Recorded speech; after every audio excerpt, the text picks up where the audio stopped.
자, 거기에 15페이지에 보면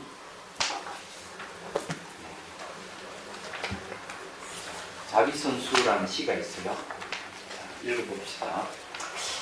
자기 자신을 떠나보는 것, 자기 자신을 알아가는 것, 자기가 자신을 사랑하는 것, 자기의 고통을 자기가 없애는 것, 자기의 잘못을 자신이 용서하는 것, 내가 나를 깨우는 것, 자기가 자기를 구원하는 것, 이것은 안에서 일어나는 혁명으로 바깥 경계에 전혀 동요되지 않으니 세간의 고통을 구제하는 지혜와 평안의 길. 자, 오늘은 134페이지 할 차례죠. 환으로서 환을 제거하는 법칙. 이건 좀 거기에 133페이지 있죠. 그 주 61번에 보면은 원각과 다른 말은 다르지만 같은 의미를 가진 단어로 공, 지혜, 열애장인데 요 아리아식이라 하는 말을 빼버렸어요. 열애장, 아리아식 빼버립니다. 자, 그리고 이제 134페이지 다시 보겠습니다. 우리가 지금 공부하는 큰 타이틀은 깨달음의 본질, 연기와 공성에 대한 얘기예요.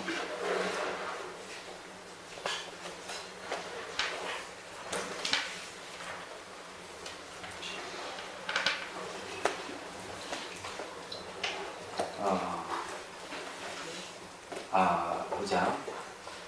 바람 수행법의 원리는 같다 하는 게 큰 타이틀입니다. 그래서 이제 환으로서 환을 제거하는 이치에 대해서 이제 공부를 좀 해보죠.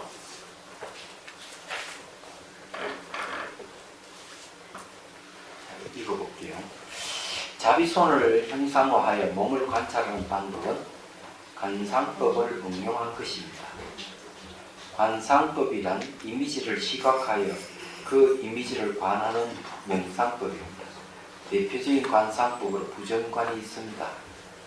부정관은 시체가 부패하면서 해체되어가는 자연현상을 1단계로 나누어 영상화하여 관찰하는 수행법입니다. 그리고 무량수병의 16관상법도 있습니다. 자비수관이 이 두 관상법과 다른 점은 손 하나만을 형상화하는 것인데 자비손은 관찰 대송을 하지 않고 관찰 수단으로 쓰는 것입니다. 또 다른 수행법인 수식과는 호흡에 마음을 묶어서 고요함으로 가는 방법입니다. 이게 왜 이렇게 바꿔졌지?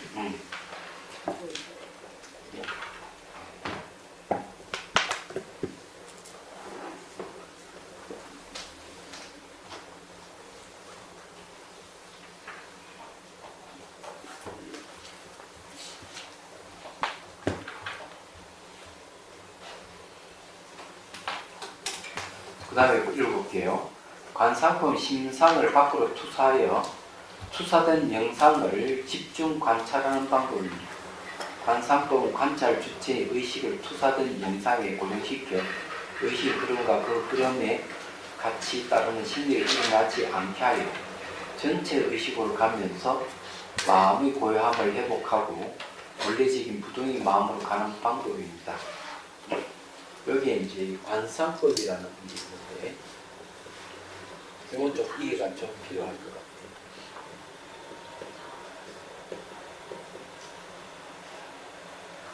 우리가 이제 그 현실이라는 게 있고, 그 다음에 이제 꿈이 있고, 상상이 있습니다.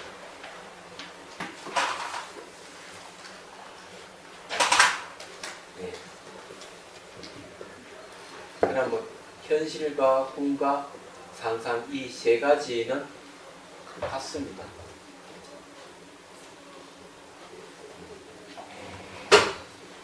자, 이게 이제 제가 말씀드리고 싶은 건 뭘 얘기하고 싶은가 하면 현실이라 하는 이 현실상에서 일어나는 현상을 관찰하거나 꿈에서 사물을 관찰하거나 상상 속에서 사물을 관찰하거나 이 그 인식의 결과, 인식의 결과는 같다는 거죠. 그래서 이제 꿈속에서 강도를 만나면 막 땀을 흘리고 상상 속에서 골프를 친다든지 해도 현실과 똑같이 신기름이 나타납니다. 현실은 더 말을 알리고 있거든요. 이 꿈속에서 수행하는 게 있습니다. 티베트에 이제 수행 중에 꿈속에서 수행하는 수행자가 있어요. 근데 이제 상상 속에서 수행하는 것은 바로 이걸 관상법입니다.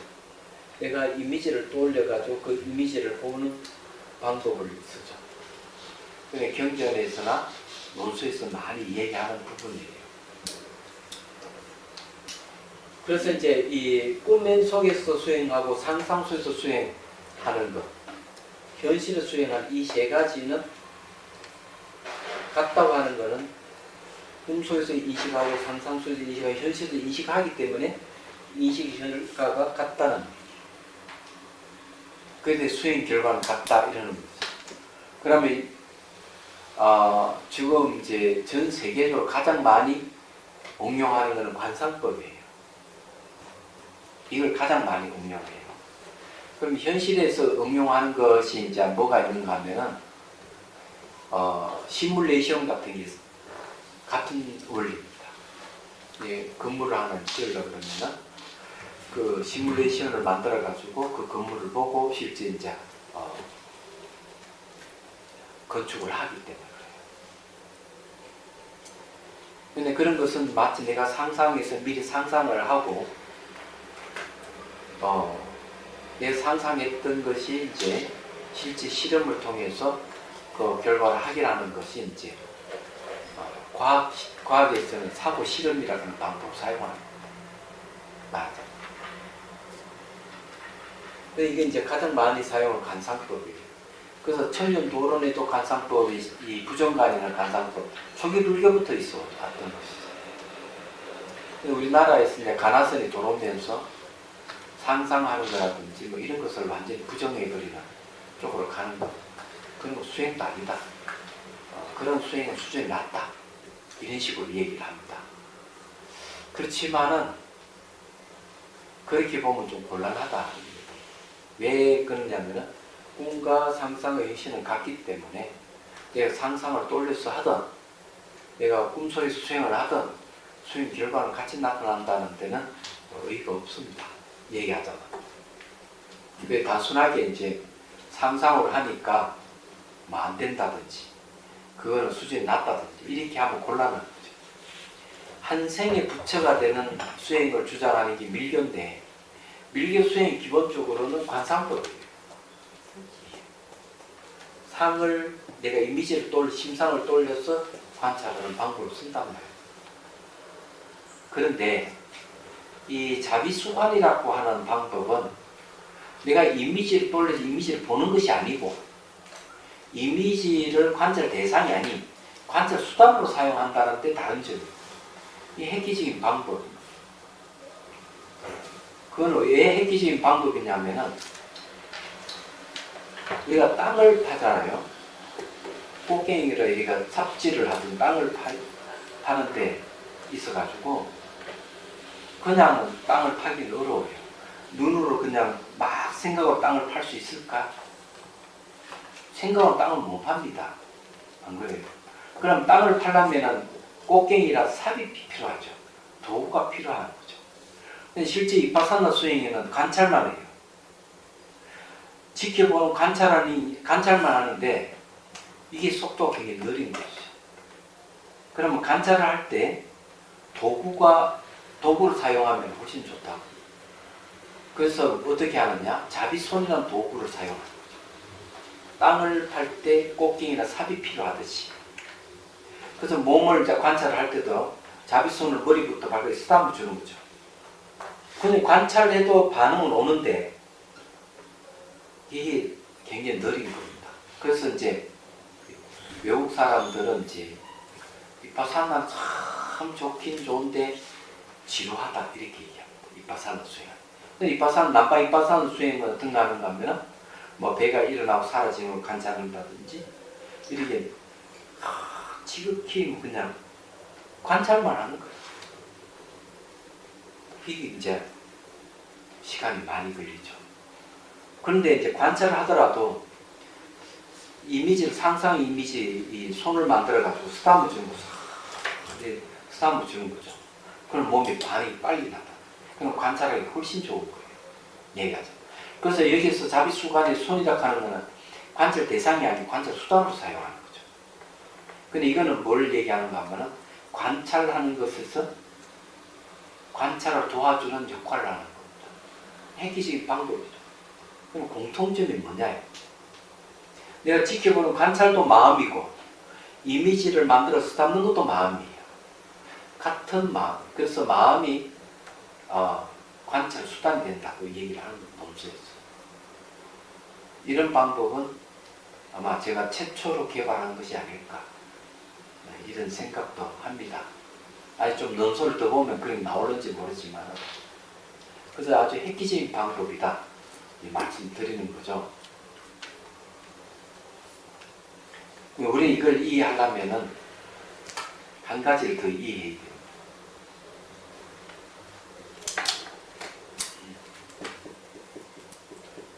마음은 대상에 영향을 준다.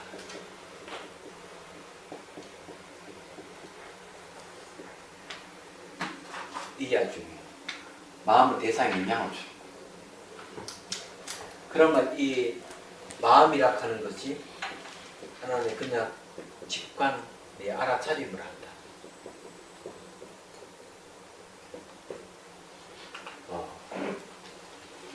그 다음에 이미지를 사용하여 직관한다. 이렇게 얘기할 수 있죠. 단지 알아차림하는 직관과 이미지를 사용해서 내가 알아차림을 하면서 직관하는가 하고 어떤 게 더 좋은 얘기죠. 이 이미지라는 도구를 사용하는 것이 훨씬 효율적인 방법. 그래서 제가 발견한 것은 이 이미지라 하는 효율적인 방법을 사용하는 것. 강상법은 강상법인데 관찰 대상이 아니고 관찰 수단으로 사용한다는데 이 다른 점. 이 자비수관이라 하는 그런 얘기하다. 이해가 되십니까? 그래서 마음에 영향을 주기 때문에 자기 손을 만든다 하는 이미지를 돌리는 이 자체도 마음이에요. 마음을 수단으로 사용하는 거죠. 이 마음을 몸에 접촉시키는 거죠. 접촉을 하게 되면은 감각과 표상작용과 의작용이 일어나게 돼 있어요. 심리가 일어난단 말이에요. 그럼 그걸 관찰하는 거죠. 당연하게. 그래서 이게 매우 쉬운 방법이다. 예를 들어서 얘기하면 제가 이파사나 수행을 하루 8시간 꾸준히 관찰만 한다. 그러면 몸이 사라지는 시기는 어느 정도 걸리느냐 하면 3개월, 4개월 보편적으로 걸려요. 하루 8시간 정기나 몸 관찰합니다. 근데 자비손이라는 이미지를 이용해서 몸을 관찰한다 그러면 얼마 걸리는지? 한 일주일이면 충분해요. 빠른 사람은 대심행보살님은 딱 5분 걸렸어요. 5분. 5분 만에 몸이 사라졌어요. 그러니까 자비손은 하나의 집중이죠. 어떻게 보면. 그리고 어떤 분은 거사님은 이틀 걸렸어요. 하루에 1시간에서 그러니까 이틀 동안 2시간 만에 몸이 사라졌어요. 이 몸이 사라지면 이제 마음이 이제 드러나는 데는 거친 데서 미시한 쪽으로 들어간다. 거친 몸의 형상에서 형상이 없는 마음의 영역으로 들어가는 거예요. 얘기하자면. 무신공부하기는 딱 좋죠. 근데 이 자비손이라고 하는 것은 굉장히 획기적인 방법이에요. 얘기하자면. 근데 이건 개발한 목적은 뭔가 자비심을 일으키기 위한 방법이에요. 그럼 이건 차관을 어디서 했느냐? 환경의 10가지 마음의 손에 대한 얘기를 하는데 기본적으로 이제 어머니가 아이한테, 애기한테 하는 행동을 보면 알 수가 있어요. 어머니 늘 아이를 이렇게 안고 쓰다듬어주고 이렇게 하거든요. 그렇기 때문에 자기 몸을 아이라 생각하고 어머니 손을 상상해서 머리부터 딱 쓰다듬어주고 이렇게 하면은 뭐가 오는가 하면 자비심이 생깁니다. 자비심이 생기면은 이 번뇌가 훨씬 줄어들어 버려요. 탐욕과 분노가 줄어들고 슬픔과 해치는 마음이 줄어들어 버려요. 거기 관계된 여러 가지 가까이 따르는 번뇌도 많이 사라지죠. 자비심만 생기게 하면. 그래서 자비손의 역할이 굉장히 중요한데 다음 주기만 하면 달라져요. 그 다음에 이 접촉에서 육체적인 것만 아니라 정신적인 문제가 해결된다는데 뭐 어째서 정신적인 문제가 해결되느냐? 접촉을 하게 되면은 심리가 일어나요. 촉수상사가 일어납니다. 촉자기수상사라고 되는데 5가지 심리가 일어나는데 그래서 이 접촉을 하게 되면은 감각이라는 여러분 경험이라고 하는 게 뭘 경험이라는 거 하면 감각을 경험이라고 합니다. 접촉했을 때 오는 느낌이 경험이에요. 알고 보면 눈과 눈의 대상이 탁 만났을 때 느낌이 일어나잖아요. 그 경험이에요. 귀와 소리가 탁 만나면은 그게 경험이에요. 만나면 감각이 일어나니까. 코와 냄새가 탁 만나면은 그게 무슨 냄새다 알잖아요. 그 냄새라고 하는 것이 바로 감각입니다. 혀도 맛도 그렇고 촉각도 그렇고. 그럼 감각이 일어나면은 그 감각에 있는 경험을 통해서 그때 또 2차적인 경험이 일어나요. 2차적인 경험이 뭐냐면 각가지 심리가 일어나는 거예요. 몸에서. 몸을 통해 가지고 여러 가지 심리가 일어나는 거예요. 그런 걸 이제 객관적으로 지켜보면서 이게 지나간 건 돌아오지 않는 것 없다. 미래는 오지 않을 수 없다. 현재는 머물지 않는구나. 이렇게 관찰되면 이제 지혜가 생깁니다. 그래서 이 자비수관이라고 하는, 자비손이라고 하는 역할은 이 육체적인 건강뿐만 아니라 심리 문제를 해결해 준다. 접촉에서 심리가 일어나면 지켜보기만 하면 심리가 반 이상은 해결돼 버려요. 내가 그걸 무상 관찰하지 않고 지켜보기만 해도 해결되는 거예요. 이 자비손이라고 하는 획기적인 방법 얘기하죠. 요번에 그 우스탄 갔을 때는 그 이제 중론 강의를 듣고 그 다음에 이제 극기 명상 코칭하고 난 뒤 한 10분 정도 명상할 때 자비수관을 했거든요. 그게 이제 그 고산병을 해결하는 데 좋아요. 근데 자비수관 하시는 분들은 애초 고산병이 없어요. 3,000m 이상 가도 아무 문제가 없는 거예요. 그래서 이제 거기에 이제 지금 이제 금선을 보살하고 진성거사님 분이 자비수관을 하는데 통증이 일어나면 쓰다듬기만 통증이 사라져 버리니까 이게 효과예요. 얘기하자면. 그렇기 때문에 그리고 한번 높은 곳에 올라가 자비수관 하시는 분들은 고산병이 없어요. 얘기하자면 그런 거죠. 그래서 이제 딱 10분 정도밖에 안 하는데도 금방 효과가 큰 겁니다. 근데 왜 그러면은 이 효과가 크다고 알 수가 있느냐? 이런 데는 기압이 높기 때문에 별 그것이 수행을 해도 잘 몰라요. 근데 이제 3000m 이상 올라가면 기압이 낮거든요. 기압이 낮으면 이제 오는 것이 이제 고산병이 되죠. 혹 곤란 증세라든지 머리가 아프다든지 잠이 온다든지 뭐 이런 증상, 구토 증상이 일어난다 이런 증상이 오거든요. 이럴 때 딱 수행해 보면은 효과를 금방 알 수가 있어요. 제가 이제 그 고산지대를 선호하는 이유는 뭐냐면은 수행을 금방금방 자기가 체험할 수 있는 최적의 조건이에요. 장소이기도 하고. 그 열악한 환경에 딱 처해 있을 때 수행을 하게 되면 효과가 금방 극대화돼서 나타나거든요. 그래서 이게 수행을 하지 않는 사람은 어떠냐? 망상이 많이 생기면 에너지 소비가 굉장히 커요. 항상 망상에는 바람 요소, 이게 에너지가 같이 동반합니다. 그래서 생각이 일어났다 사라지면 에너지가 이제 같이 사라지는 소멸하는 겁니다. 생각이 많으면 많을수록 에너지도 그만큼 많다는 거고, 생각이 소멸하면 에너지가 같이 소비가 된다는 거죠. 그렇지만 내 집중하고 있는 상황에서는 망상이 안 일어나, 감정도 일어나지 않아요.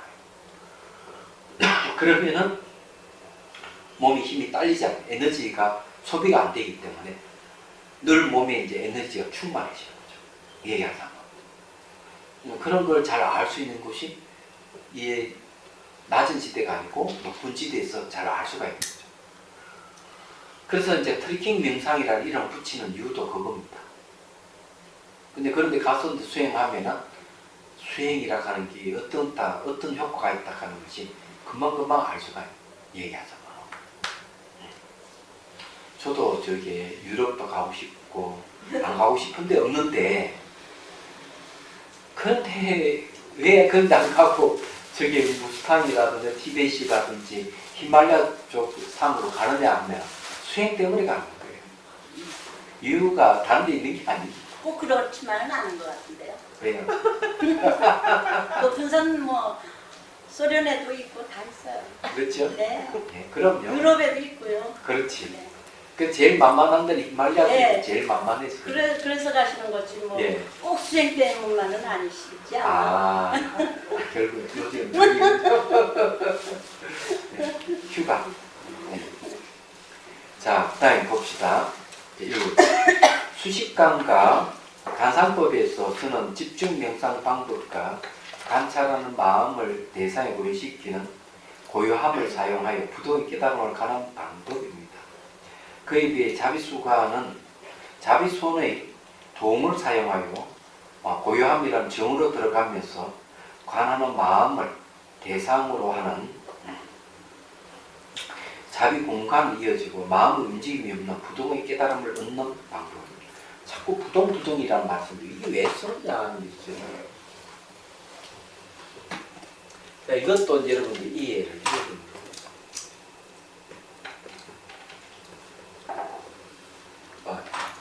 좀 지쳐.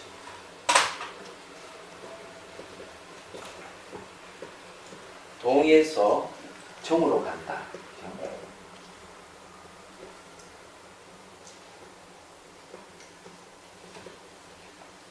진짜 이랬어. 틀려.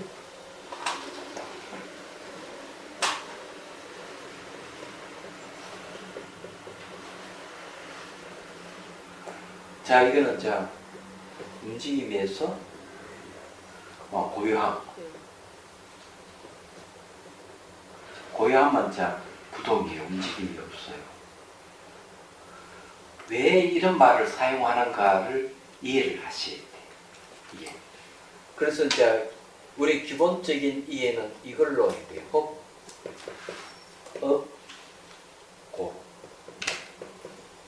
이거는 이제 미혹이잖아요. 이 미혹에서 업이 생겨요. 업이 뭔가 하면은 마음의 움직임입니다. 그런 마음 움직이면은 괴로움이 일어나고 괴로움은 다시 미혹해지는 거죠. 이런 걸 이제 윤회라고 얘기합니다. 윤전이라. 근데 미혹하는 마음이 딱 사라져 버리면은 이 마음 움직임이 없어 버려요. 마음 움직임이 없어지면은 괴로움도 없어요.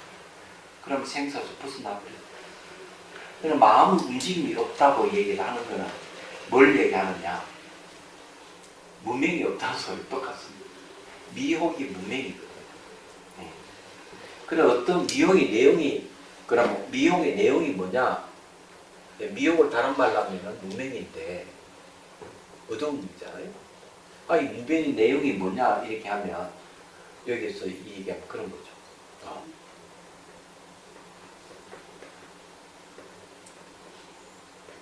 연기를 모르는 거죠. 연기라 하는 것은 상호 오존을 얘기합니다. 그 다음에 이제 인과를 얘기하죠. 상호 오존과 인과를 얘기하는데 다른 말을 하면은 다 공성을 얘기합니다. 연기가 공성이거든요. 그러면 모든 존재에 상호 오존하고 있고 원인이 결과가 생긴다고 잘 이해하는 거죠. 조건에서 일어나고 조건이 사라진다. 이거 잘 알면은 이런 지혜가 생기면 대상에 대한 마음의 움직임이 거쳐져요. 그럼 실제로 무명은 이 연기를 모르는 건데, 그러면 연기를 모른다 하는 무명이라 하는 구체적으로 얘기하면은 어떻게 보면 고정 독립되어 보인다. 이 사물 보니까 다 고정되어 있고 독립되어 보인다. 또 다른 거와 분명히 차별되면서 분리되어 보인다. 그리고 자세히 보니까 스스로 존재하는 같이 보인다. 고정되어 보이고 분리되어 보이고 스스로 존재하는 같이 보이면은 내가 무지에 사로잡혀 있구나 생각하면 돼요. 아니 이게 무슨 무지냐 이렇게 하면 대상이 고정되어 있고 독립되어 있고 스스로 존재하는 같이 이렇게 보이면은 그 다음에 일어나는 심리가 어떤 것이냐면 좋으면 가지려고 하는 탐욕이 일어나요. 그래서 이 탐욕의 내용을 보면은 그 물건이 가지고 싶어하는 물건이 빛이 나고 다른 것과 차별돼 그것이 좋게 보여요. 그게 이제 고정 독립되어 보인다는 거죠. 다른 것과 분리되어 보이고 훨씬 뛰어나게 좋게 보이고 사람으로 치면은 눈에 콩깍지 낀다 그러잖아요. 좋아하는 여자나 좋아하는 남자를 만나게 되면 그 남자가 다른 남자도 훨씬 뛰어나게 보이고 자기가 좋아하는 그 여자는 다른 여자보다 훨씬 뛰어나게 보이는 거야. 독립되어 보인다. 스스로 존재하는 같이 보이고. 그러니까 연애가 성립되거든. 연애가 성립되는 유혹은 그래서 이제 가면 결혼도 하게 되고 그렇죠. 쉽게 말해가지 뭐 콩깍지죠. 다른 말 무지에서 일어난 현상이에요. 그렇기 때문에 사람이든 사물이든 고정 독립되어 보이고 분리되고 스스로 존재하는 같이 보이면 그것을 가지려는 탐욕이 일어나고 뭔가지만 분노가 일어나고 이러는 거예요. 얘가.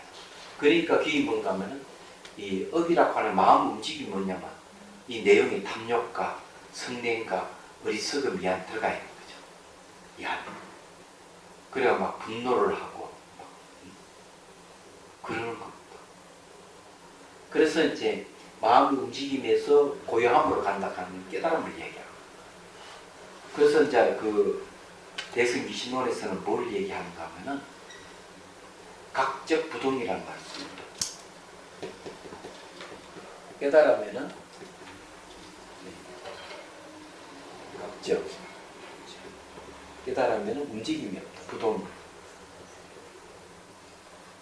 요 말을 딱 씁니다. 바꾸어 얘기하면 내가 움직임이 없다 하는 깨달음이라는 거죠. 부동적각이에요. 그럼 이해가 되시죠? 그냥 윤의 흐름에서 딱 그치죠. 그래서 요 얘기를 하는 겁니다. 그래서 여기 이제 마음 움직이면 부동의 깨달음을 얻는 방법이다. 이런 자비 공간으로 이해해줘요. 자비 공은 빌공자가 들었죠. 이거는 이제 마음을 대상으로 했을 때 마음의 본성으로 들어가는 방법을 제시하는 겁니다. 그 다음에 봅시다. 자비수관은 수식관 간상법 위에 수행이 쉽고 체임이 빠르며 강력합니다. 자비손을 움직이는 방법과 방편과 병행하여 몸의 현상을 눈으로 보듯이 알아차리는 정면 관찰이 자비수관의 특징이 있기 때문입니다. 수식관, 간상법, 자비수관 등의 모든 수행 방편은 각기 모양만 다를 뿐 원리는 같습니다. 환으로서 환을 닦는 이치입니다. 원각형 보안보사장에서 비유하기를 두 나무로 서로 비벼 생긴 불이 그 불을 만들어낸 나무를 다 태워 그 나무가 재와 연기로 사라지듯이 환으로서 환을 닦는 것도 또한 이와 같다 했습니다. 장작불을 지피던 불쏘시기가 장작이 타면서 그 숯으로 태워버리듯이 자비손이라는 방편도 몸이라는 환이 사라지면 스스로 사라집니다. 자비손 또한 환이기 때문입니다. 궁극에 마음이 마음을 보지 못하는 경지에 이르면 이것이 마음의 깨달음입니다. 환은 형상은 있으나 실체가 없어도 곧 사라지지만 깨달음은 무아이며 공이기 때문에 부동입니다. 불이 호공으로 사라져도 호공의 성품이 그대로 있듯이 자비성과 몸이라는 환이 깨달음인 공으로 사라져도 깨달음의 성품 그대로 부동입니다. 자, 여기서 얘기하는 게 그런 얘기예요. 나무가 있으면은 이 바닥 나무를 이렇게 판자에 비비는 거죠. 비비면은 요 사이에 마찰 일어나면 뭐가 불이 일어나요. 불이 나면 판자를 태우고 막대기도 같이 태우는 거죠. 그 마찬가지로 방편을 구사를 하면은 대상이 사라지면 주관도 같이 사라져요. 주객이 같이 사라진 자리가 깨달음이에요. 그걸 견도라고 합니다. 주객이 본래 없구나. 이름이 객관이고 이름이 주관이구나. 알게 되고 이 세계는 한 번도 분리된 적이 없구나. 이걸 알아. 분리돼 있지 않고. 그래서 이제 마음이 딱 분리되어 있으면 대상과 분리되어 있다고 느꼈을 때 그 대상이 좋으면 가지려고 하고 싫으면 막 분노를 일으키고 주객이 본래 없어버리면 분노가 일어나지도 않고 탐욕이 일어나지 않고 어리석음도 일어나지 않는 거예요. 그래서 이제 이 얘기를 하는 겁니다. 환으로서 환을 제거하는 자비손이라 하는 환을 써서 몸이라 하는 환을 제거해버려요. 그럼 뭐만 남게? 마음만 남는 거죠. 이때 이제 마음을 대상으로 이제 무심수행하면 들어가는 거죠. 성가에서는 바로 마음으로 바로 들어가는데 어려워요. 그래서 성간 채찍이들 보면은 화두를 관찰한다. 조소 응급도 실험을 하게 되면 몸이 사라진다. 몸이 사라져도 화두를 놓치지 말고 계속 참고해야 된다. 이렇게 얘기합니다. 바로 들어가기 어려운 사람은 몸이라도 사라지면 화두 참고하면 훨씬 좋습니다. 몸에 관련된 각각 심리가 많고 없어지게 됩니다. 몸하고 관련된 심리가 없어지면 몸으로부터 굉장히 자유로워지는 거죠. 이제 그때는 마음을 대상으로 해서 무심수행에 가면 됩니다. 무심수행은 굉장히 간단한 방법을 사용하잖아요. 연기적각이잖아요. 생각이 일어나면 바로 알아차려서 제거해요. 계속 그렇게 반복하면 마음만 또다시 남게 되는데 그 마음을 이제 관찰 대상으로 하게 되면 마음의 본성으로 들어가는 거죠. 그때 그 마음이 남아있는 다른 거 다 사줘 마음만 남아있을 때 어떻게 해야 되느냐 하는 게 있죠. 그럴 때 이제 금강경에서 얘기했듯이 그 마음을 과거의 마음은 얻을 수 없고 미래의 마음은 얻을 수 없고 현재의 마음도 얻을 수 없다 하는 걸 적용해야 돼요. 그런 마음의 본성으로 들어가는 거예요. 마음을 내 마음이라 하는 걸 관찰되는 데 있는 마음이 차근차근 변한다면 지나간 마음은 돌아오지 않는 거죠. 미래의 마음은 오지 않을 수 없고 현재 마음도 머물지 않는 변함이 있어요. 그걸 관찰하게 되면 마음의 본성으로 들어가요. 마음의 본성으로 들어가게 되면 원래 생로병사가 없고 제업이 없다 하는 걸 알게 됩니다. 마음 청정은 그때 제업을 하는 거예요. 그걸 깨달은 거예요. 그리고 보이고 들리는 것도 전부 다 마음에 의해서 나타나는 세계라는 걸 알 수가 있는 거죠. 그래서 거기에 이제 보면은 다음 시간에 우리 공부할 금강산맥경론에서 뭐라고 얘기하느냐, 원효스님께서 인과 심을 얘기할 때 심은 법이다. 왜 심이 이 법이라고 얘기하느냐 하니까, 마음은 갖가지 현상을 일으키기 때문에.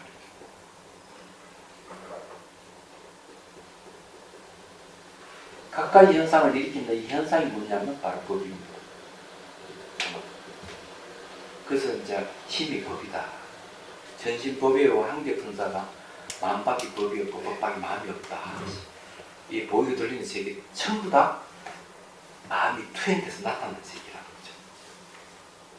그렇게 얘기를 하는 거예요. 이해가 되실 거예요. 자, 그 다음에 이제 봅시다. 여기 얘기하는 그런 얘기고요.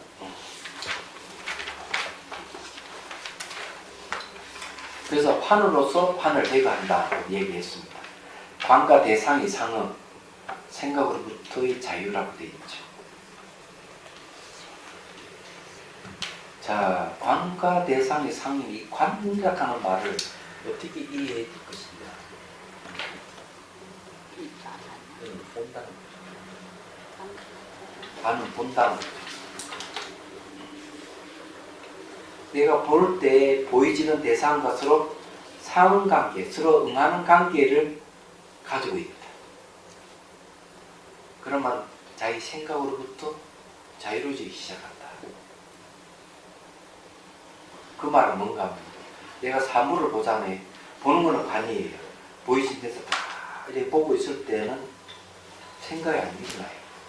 생각으로부터 자유로워지고, 그 다음에 대상을 분석을 해서 실체 없음을 딱 보게 돼도 역시 생각으로부터 자유로워지고, 첫 번째 그냥 지켜보기만 관과 대상이 상응하는 관계로서 생각으로부터 자유로워졌다는 그 생각은 뭐냐, 생각이 일어나지 않기 때문에 내 생각으로 자유로워진 거고, 대상을 분석해서 이 실체가 없음을 보고 있을 때 관과 대상의 상응관계에서는 아예 애초부터 생각이 안 일어나요. 생각이라 하는 뿌리가 잘려버린 거예요. 대상이 진실을 알아보는 지혜에 의해서 그런 거죠.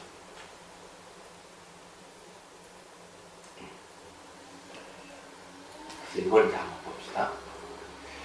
수행의 주체는 의식입니다. 의식을 왕이 비유하여 신망이라 하고, 의식이 수반대에 일어나는 심리를 신하에 비유하여 심소라고 합니다.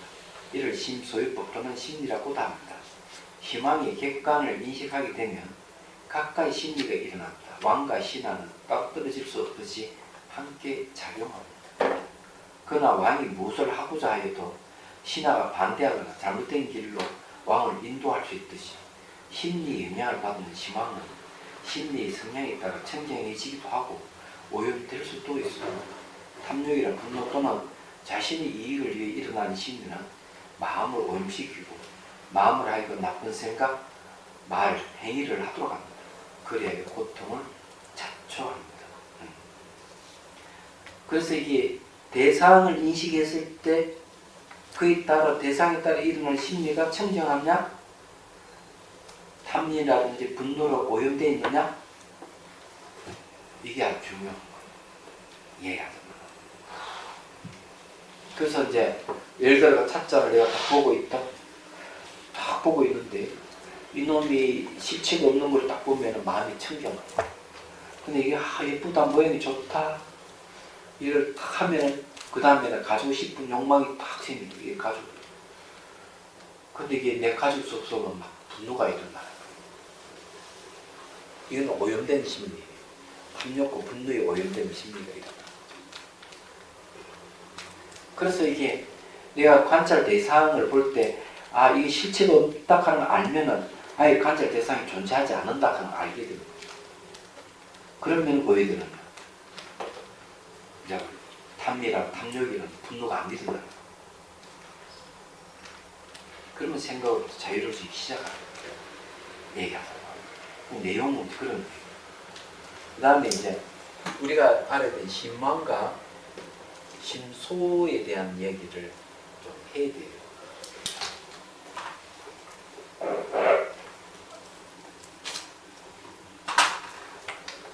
자, 예를 들어서 이제 얘기를 하면 이런 얘기입니다. 여기 이제 대상이 하나 있는데 심망도 보고 심소도 얘기하죠. 이거는 이제 심리라 이렇게 했는데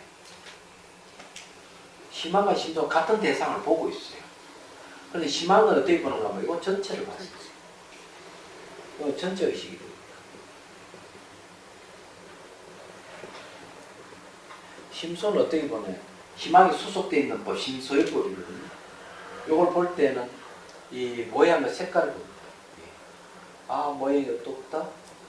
색깔이 어떻다? 이걸 보고 있어요. 그건 부분을 보는 거죠.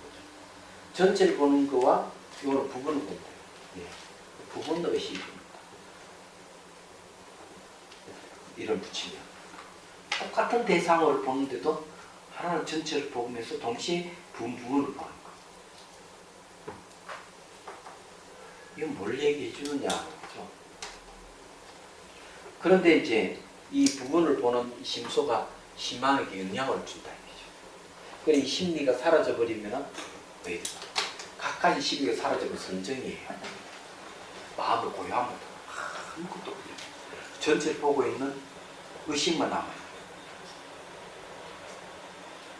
전체를 보고 있는 의식만 남아있는 걸 심망이라고 해요. 근데 우리는 이렇게 살면서 부분을 잘 보더라도 전체를 잘 안 봐요. 왜냐하면 모릅니다. 전체를 보는 의식이 있는지도 잘 몰라요. 그래서 이제 수행을 통해서 전체 의식 힘을 자꾸 이제 받도록 해야 돼요. 전체를 보는 힘을 길러야 돼요. 얘기하다가. 그렇게 이제 그걸로 비춰보듯이 하는 마음이 있는데 이걸 점점점 이렇게 길러 놓으면은 전체를 보면서 부분을 보는 힘이 생기는 거예요. 그러면 이제 오류가 훨씬 줄어듭니다. 어떤 오류가 줄어드느냐? 내도 부분만 보면은 부분을 보고 옳고 그름을 막 지적을 하고 이렇게 하지만 나중에는 전체를 보는 의식이 생기면은 상황이 달라져요. 전체 속의 부분을 볼 때는 싸움이 아닙니다. 다툼이 멈춰져요. 얘기하다. 그럼 마음이 훨씬 의식 공간이 넓기 때문에 여유로워져. 사람이 여유가 생기면 좋은 거예요. 아주 그냥. 마음에 여유가 없는 사람들이 짜증을 잘 내고 화를 잘 내고 욕심을 많이 부려요.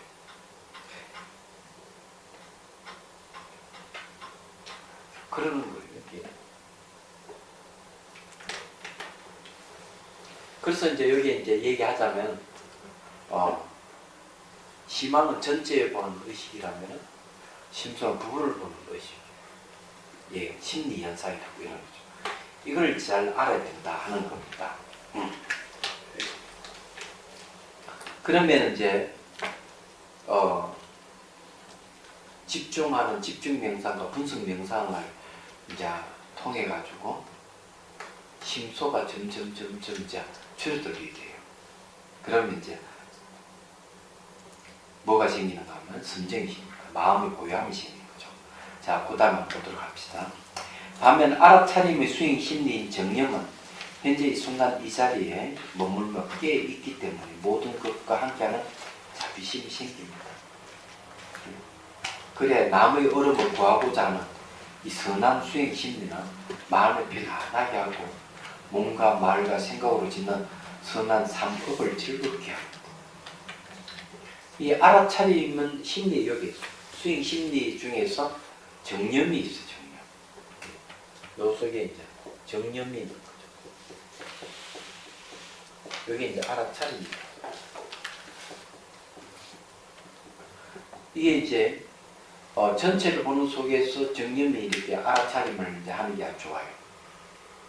이 알아차림을 다 하게 되면은 이게 알아차림 한번 할수록 전체 의식이 강화됩니다. 희한하게. 의식이 깨어나는 거죠. 이게 이제 깨어남이라고 얘기합니다.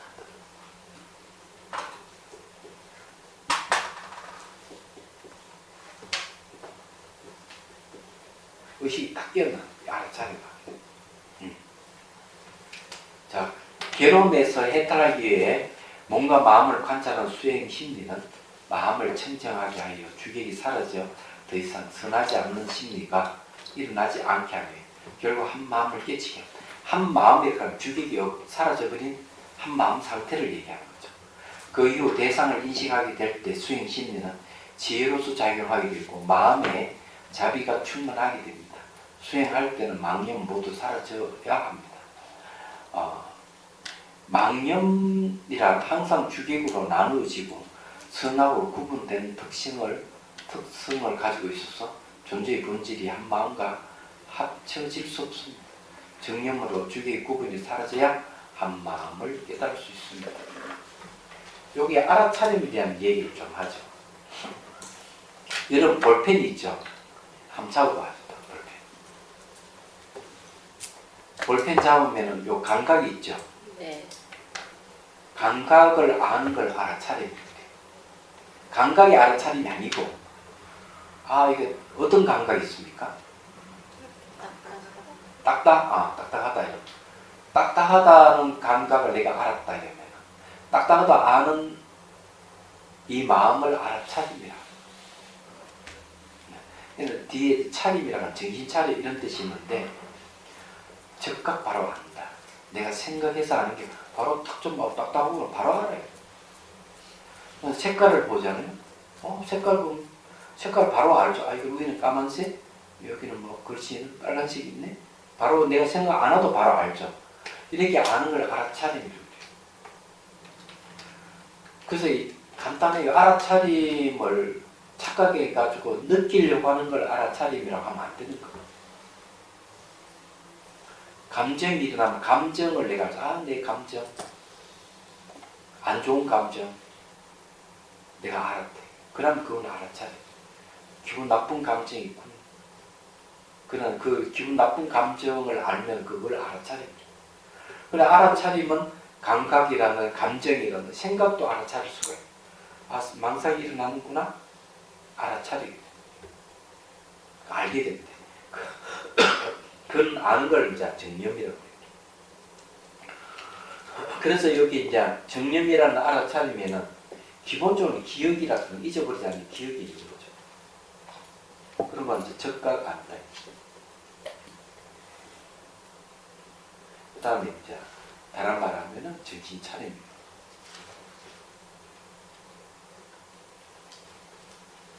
이 바로 세 가지가 이게 알아차림. 그래 나중에 알아차림에 의해 가지고 주객이 사라져야 한 마음 된다면 무슨 말인데 이런 얘기. 대상을 알아차리고 있는 그 알아차림 정념이라고 하죠. 정념에 마음을 탁 머물러버려. 이렇게 되면 주객이 그만 하나가 돼. 근데 이건 어떻게 해야 되느냐? 이는 훈련이 필요해요. 대성 사마타 수행에서 이 방법을 사용합니다. 대성 기신론에서 이 얘기를 하는데 내가 알아차리는 마음에 머무르면은 주객이 그만 하나가 합쳐져 버리는 거죠. 이럴 때 이제 생기는 게 이제 뭐가 생기는가 하면 평정 상태가 마음을 높이거나 낮추는 마음이 탁 살아요. 이게 이제 익숙해지면은 심일경성이라고 그래요. 대상이 마음에 탁 집중된 상태에 있는 거예요. 그러면 성가에서 이걸 타성 일편이 몸과 마음과 화두가 한 덩어리 이렇게 돼요. 그 정념이 머무는 게 얼마나 중요합니까? 그건 정념이 뭔지를 모르는 알아차림 훈련이 안 된 사람은 백날 이 이야기해도 이해가 안 되는 거예요. 그 실제 내가 이런 훈련을 해봐야 되는 거죠. 그래서 제가 가장 어렵게 생각하는 사람들은 학자들이에요. 학자들에게 딱 이야기하면 이것을 어떻게 배워드리는가 하면은 알아차림이라고 하는 걸 얘기하면은 자기 머리로 재구성시켜서 인식을 하게 돼요. 그러니까 나중에 알아차림이 무엇인지 모르게 되는 일이 벌어져요. 저는 그걸 경험했어요. 발바닥 감각 관찰을 해야 된다. 딱딱하면 딱딱하다 알고 부드러운 부드럽다면 알아야 된다. 이렇게 하니까 어떤 분은 신발을 벗고 신발 두 손을 잡고 걸어요. 왜 그렇게 하냐? 발바닥 감각을 느끼려고 한다. 이분은 알아차림이 뭘 얘기하냐? 느끼는 걸 알아차림이라고 생각했던 거예요. 그래서 이분은 수행 체험이 없는 거죠. 맞아. 객관적으로 거리를 두고 아는 걸 알아차림이 돼요. 느끼면 대상을 그냥 받아들이는 걸 얘기하잖아요. 이게 다른 점이에요. 느끼는 거는 그냥 대상을 받아들이는 그래서 감수작용인 거예요. 이 다른 점이 감각이라고 얘기하는 거는 감수작용이에요.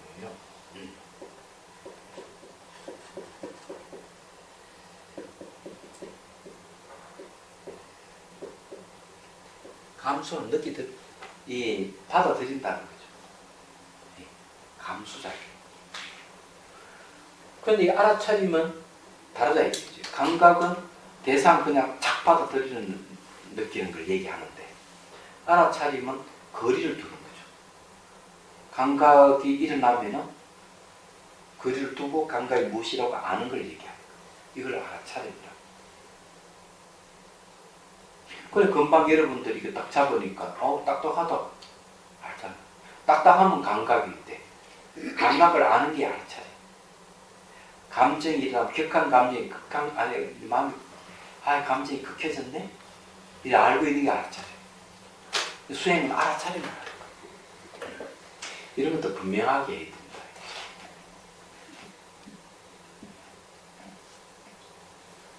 근데 이걸 집요하게 물어보는 분이 계셨어요. 느낌과 알아차림이 갖고 다른 대각동 보살의 남편이 이걸 물어보는 거예요. 감각하고 알아차림이 어떤 차이가 있느냐? 집요하게 물어. 이 거사님. 그래서 내가 얘기를 해줬어요. 그게 좀 이해가 된다. 이렇게. 근데 이걸 이해를 못해가 수행을 못하는 분들이 계세요.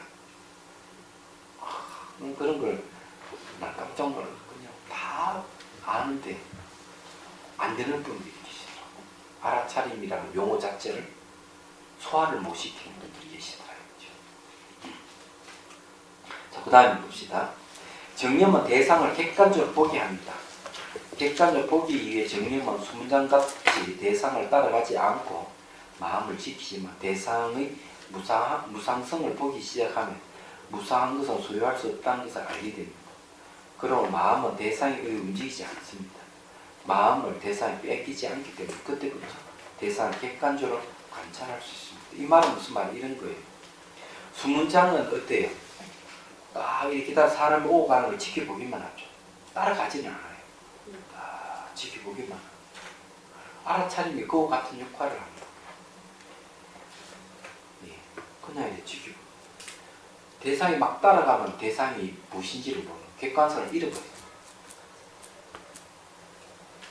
그게 대표적인 게 콩깍지 이론이에요. 콩깍지 이론 내용이 그런 거예요. 미국에서 콩깍지 이론을 증명했는데 증명하는 방법이 그런 거예요.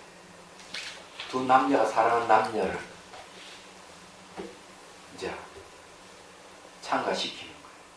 남자에게는 자기 애인보다 훨씬 잘생긴 여자 사진을 쫙 보여주고 여자에게는 자기 애인인 남자보다 훨씬 잘생긴 남자 사진을 보여주는 거예요. 근데 놀라운 결과가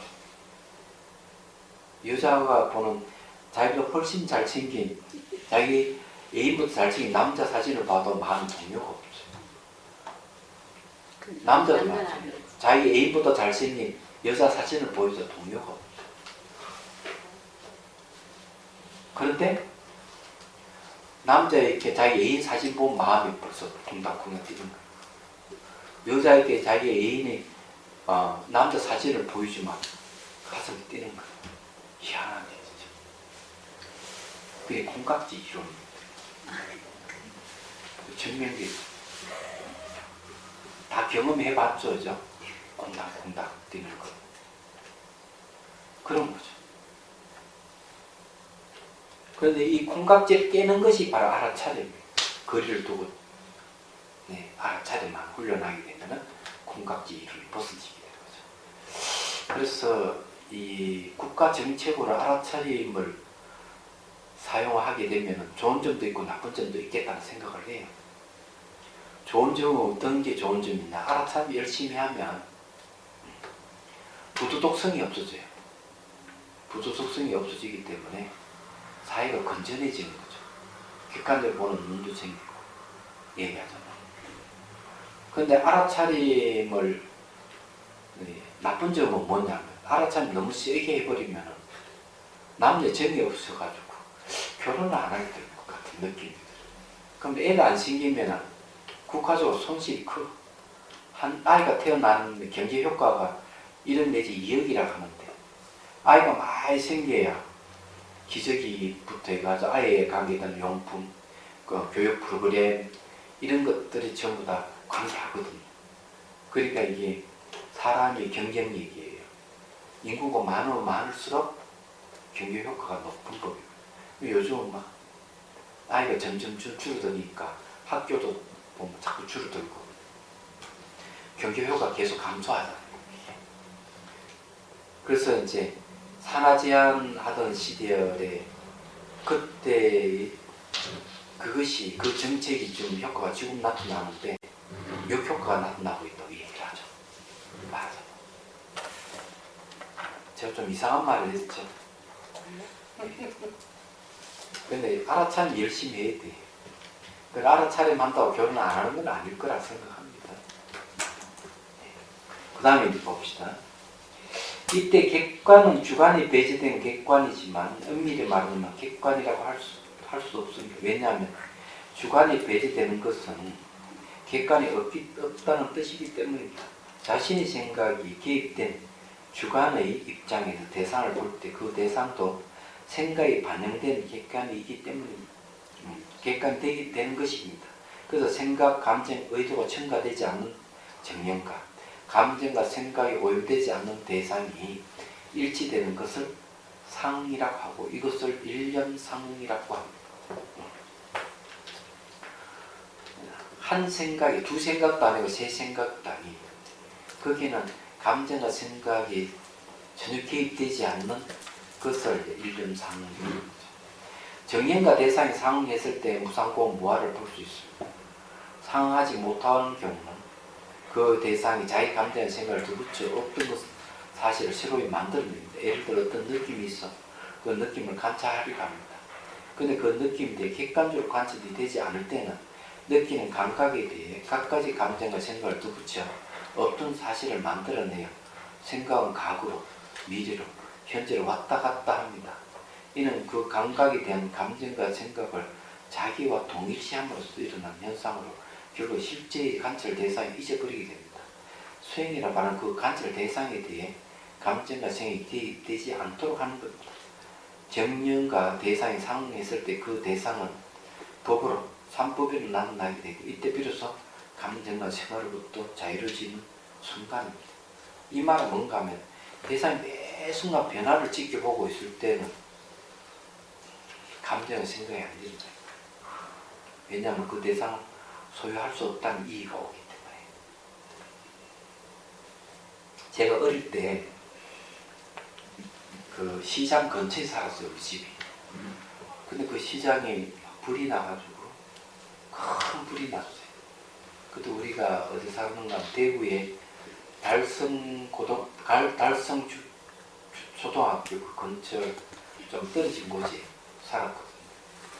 그쪽 동네에 큰 시장이 있었어요. 그래가지고 불 구경한다고 사람들이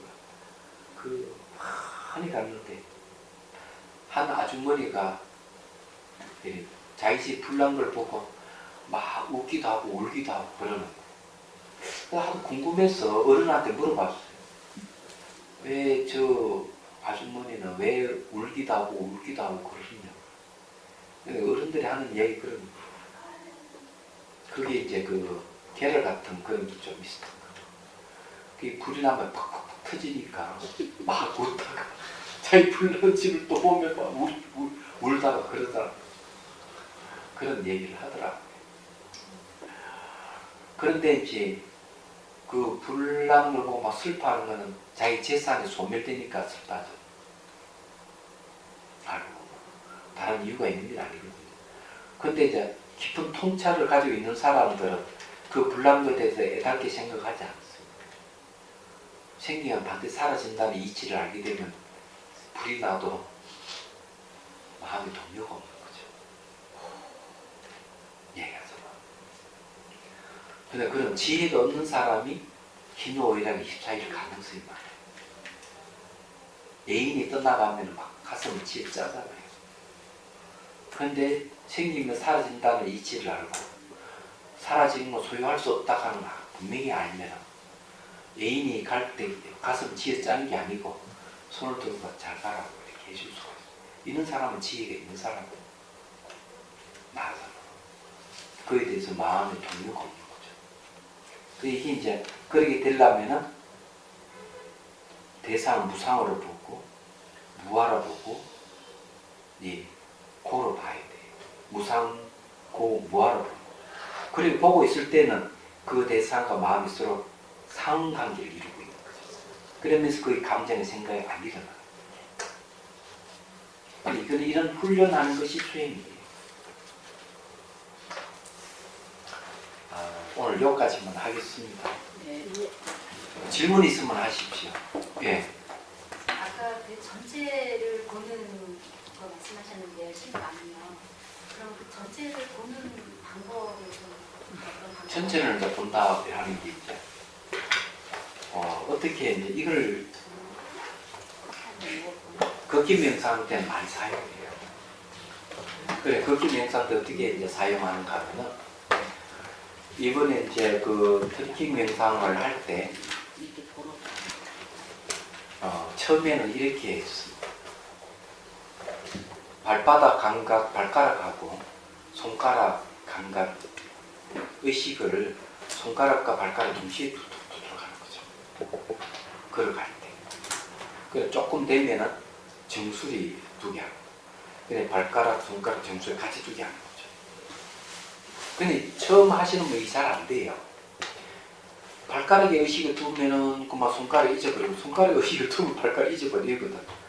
그래 하다 보면 어느 순간 발가락, 손가락 동시에 두게 됩니다. 그래 되면은 손가락과 발가락의 그 사이 공간이, 그 의식 공간이 생기는 거예요. 그 다음 발가락, 손가락, 머리 끝에 동시에 두면 어느 순간 머리부터 발가락 전체를 보게 됩니다. 그래서 이것을 이런 방법을 통해 가지고 전체 의식을 키우는 거죠.